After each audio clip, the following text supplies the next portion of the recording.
Coronavírus, crise de governabilidade, potencial impeachment, crise interna, crise externa.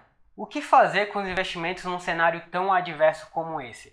Bom, pessoal, eu trouxe 8 dicas técnicas. Espero que vocês gostem. Dê um like nesse vídeo, se inscreva no canal e me acompanhe nessa análise que estamos por fazer.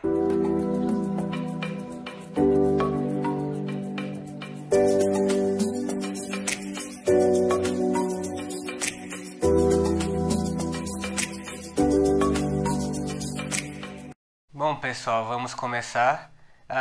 Primeiro eu queria deixar claro que esse vídeo não se configura uma recomendação de investimento. Eu utilizarei algumas empresas aqui, mas essas empresas serão utilizadas apenas de forma exemplificativa em relação à dica em questão que eu estou utilizando. Também eu deixo claro que esse vídeo também não recomenda você comprar ou não comprar. Na verdade, o meu objetivo é dar algumas dicas técnicas caso você já tenha ações ou caso você esteja pensando em entrar no mercado de ações. Bom, mas antes eu gostaria também de diferenciar dois conceitos: o de risco sistemático e o de risco não sistemático. O risco sistemático ou risco de mercado, ele se configura quando alguma coisa, como o próprio nome diz, sistêmica, como por exemplo o coronavírus, uma eventual crise de governabilidade no governo, ou por exemplo na Dilma, um impeachment, alguma coisa afeta de maneira geral o mercado. E nesse caso todas as ações, algumas mais, outras menos, dependendo do beta da empresa, como a gente vai chegar lá, todas as empresas de certa forma caem. Já o risco não sistemático é o risco do ativo em si, é o risco da ação que a gente está analisando. E esse risco não sistemático tem mais a ver com a saúde dessa ação, e isso a gente pode ter um maior controle em relação às nossas análises.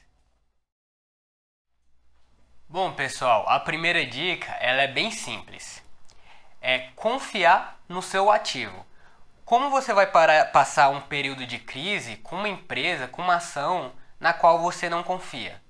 Tá, mas como eu posso saber se essa empresa é confiável ou não? Bom, para isso você precisa fazer uma análise mais aprofundada em relação a algumas questões que eu vou listar a partir de agora.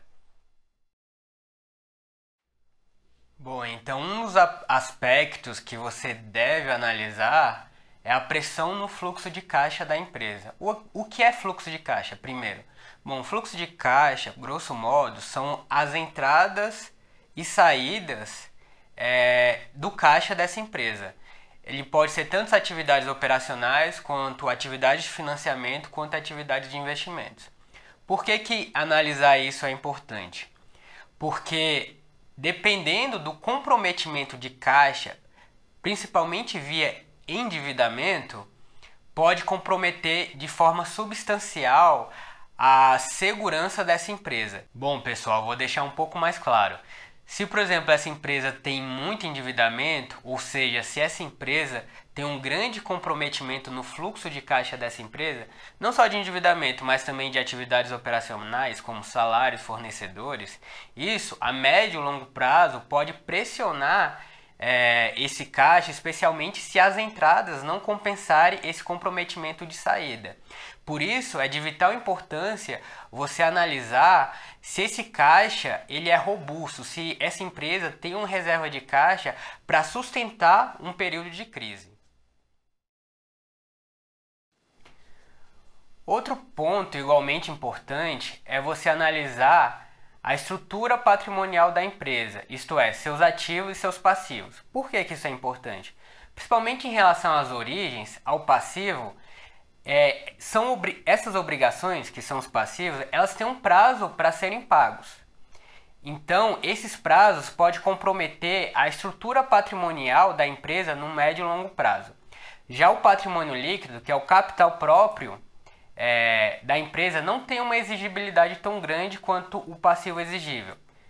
Em outros termos, você pode ficar um tempo sem pagar dividendos sem prejudicar a estrutura de caixa dessa empresa. Então, em momentos de crise, é importante você ter um patrimônio líquido robusto, um passivo circulante sob controle, menor do que o passivo não circulante. Isso porque o passivo não circulante ele tem uma exigibilidade maior, ou seja, ele pode ser pago em um prazo maior, dando maior fôlego para a empresa em períodos de crise. Outro ponto igualmente importante de analisar são os índices de liquidez, especialmente os de curto prazo. E aí eu listo o imediata, o seca e o corrente. Por que é importante? Porque esses índices de liquidez nos revela a capacidade de a empresa pagar com seus ativos líquidos, ou seja, disponibilidades e ativos que podem ser realizados em um prazo até o final do ano que vem, pagar as obrigações de curto prazo dessa empresa, ou seja, todo o seu passivo circulante. Isso revela o fôlego que essa empresa tem em relação aos seus ativos realizáveis frente aos seus passíveis exigíveis.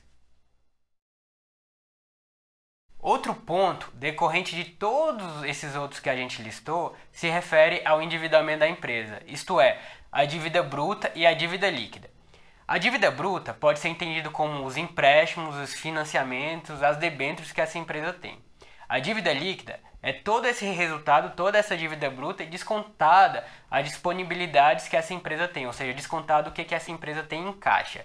A dívida líquida nos revela o quanto sobra em termos de endividamento dessa empresa depois de descontado toda a capacidade de caixa que essa empresa tem. Isso é de vital importância para saber em qual grau de comprometimento está o caixa dessa empresa em termos de endividamento. Bom, pessoal, as dicas que eu vou dar a partir de agora se referem a uma estratégia mais defensiva ou para o investidor mais defensivo. Eu criei um texto que eu vou deixar aqui embaixo que explica direitinho a diferença entre um investidor empreendedor e um investidor defensivo. Mais uma estratégia defensiva ela pode ser interessante para proteger o seu capital frente a flutuações de mercado em um momento de crise, como é o que a gente está passando. Então, as dicas que eu vou dar a partir de agora se referem mais à proteção do seu capital em relação a essas flutuações de mercado. E por isso foi importante diferenciar o risco sistemático e risco não sistemático que eu expliquei lá no início do vídeo. Estão lembrados? Pois é, então vamos para essas dicas, mas tenha em mente que se você tem um perfil mais arrojado, um perfil mais empreendedor, pode ser interessante não seguir essas dicas para entrar em uma empresa que você confia, mesmo que essas empresas tenham flutuações maior do que o índice de referência, ou seja, o Ibovespa. Bom, pessoal, a primeira dica em relação a uma abordagem mais defensiva se refere ao beta. Beta é uma medida estatística econômica que, grosso modo, relaciona a variação de um ativo, ou seja, a variação de uma ação, em relação a um índice de referência, ou seja, ao índice do mercado, aqui no Brasil, o Ibovespa. Vou dar um exemplo mais claro. Imagina qualquer ação, sei lá, Petrobras. Petrobras ela tem uma variação no seu indicador de preço ao longo, por exemplo, de um ano. O Ibovespa também tem uma variação no indicador de preço. Assim, se o beta da Petrobras for menor do que 1, significa que o preço da Petrobras variou menos do que o Ibovespa variou ao longo desse período de um ano. Outro conceito estatístico interessante é o R², que ele mostra quão forte é a correlação entre uma ação, como por exemplo a Petrobras, em relação ao Ibovespa. Eu não vou descer em maiores detalhes, porque o que é mais utilizado no mercado é o beta. Então é interessante ter uma abordagem defensiva nesses momentos, pode ser interessante caso você tenha esse perfil, se você não conseguir lidar muito bem com essa variação do papel frente à variação do Ibovespa. Eu pesquisei, vou até pegar aqui, eu pesquisei algumas ações no Yahoo Finance que mostra pra gente betas menores do que 1. Bom, a TRPL4, por exemplo, tem um beta de 0,88. A Itaúsa 4, né, ITSA 4, tem 0,91. A Sanepar 11 tem 0,9. A Sabesp 3, né, tem 0,87. Isso não é uma recomendação de investimento, é apenas uma análise específica em relação a esses indicadores de beta, mas a gente... Bom, pessoal, mais uma estratégia em relação ao investidor defensivo se refere a investir em empresas que continuam sendo demandadas, que pode acontecer o apocalipse que elas continuarão sendo demandadas. Por exemplo, o setor de agronegócio, aí eu cito duas empresas, Agro 3, SLCE 3. São empresas desse ramo, tem algumas diferenças, elas não só atuam diretamente no setor do agronegócio, mas elas atuam também no setor de exploração de terras, de aluguel de terras, esse tipo de coisa. Mas tirando as nuances de lado, o setor de agronegócio ele será sempre demandado, via de regra, porque as pessoas precisam comer, simplesmente por isso. Outros setores, por exemplo, setor de energia elétrica, setor de saneamento básico, eles também sempre serão demandados. Obviamente, em relação a esses últimos dois setores, o governo ele pode, às vezes, criar políticas públicas, por exemplo, de isenção de tarifas, que inclusive está acontecendo nesse período de lockdown, esse período de quarentena em relação ao coronavírus.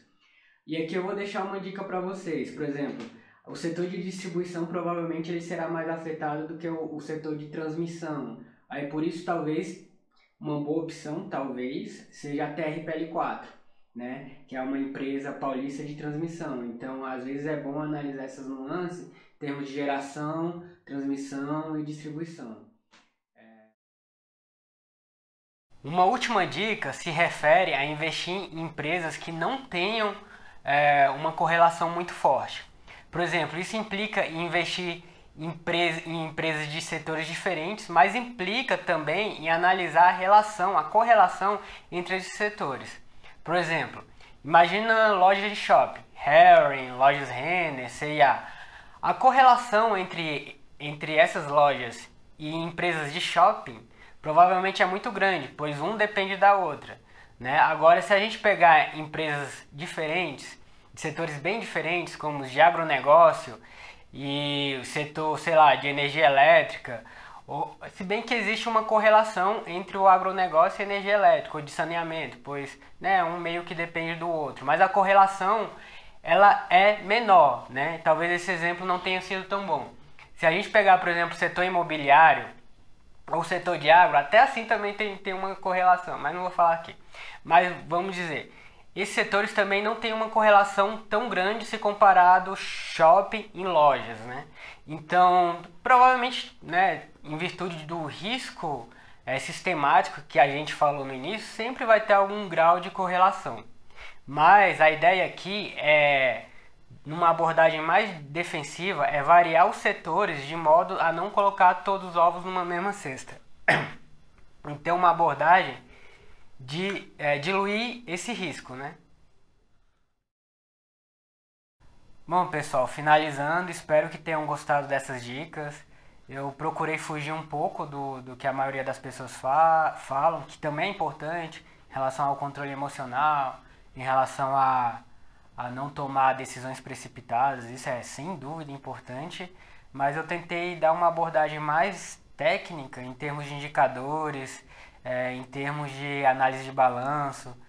Espero que eu tenha sido claro. Se você gostou, dê um like, não se esqueça de dar um like, não se esqueça de se inscrever no canal, comente, coloque um vídeo que você quer que eu faça, uma análise de alguma empresa, vai ser muito bem-vindo.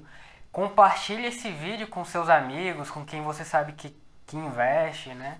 Para finalizar, eu vou citar aqui uma frase aqui do Investidor Inteligente, de Graham, né? Graham, ele viveu a queda da Bolsa de 29 e ainda assim ele foi um dos maiores investidores em termos de fundamentos. Na verdade, ele foi o pai da análise fundamentalista, né? Ele foi o professor de Warren Buffett, então a gente não está falando de qualquer um. Então, ele escreveu aqui no livro Investidor Inteligente: nunca compre uma ação imediatamente após uma subida substancial ou a venda imediatamente após uma queda substancial em seu preço. É claro que isso implica aquela primeira dica que a gente colocou lá no início, que é confie no seu ativo. Você tem que confiar no seu ativo. Você tem que saber que aquele ativo é bom. Se você não confia, no primeiro respiro, no primeiro susto, você vai vender essa ação. Então você tem que analisar se essa empresa ela consegue aguentar um período de crise relativamente que pode ter um prazo que seja imprevisível, né? Mas o mais importante aqui é não tome decisões com cabeça quente. Esfrie, não vai no calor do mercado, espera, analisa, racionaliza, né? Se for o caso, troque por empresas mais defensivas se você achar que é a questão. Mas, de todo modo, o mais importante aqui é ter sim uma certa inteligência emocional em relação à sua carteira, em relação ao mercado, em relação aos seus ativos. Muito obrigado, pessoal.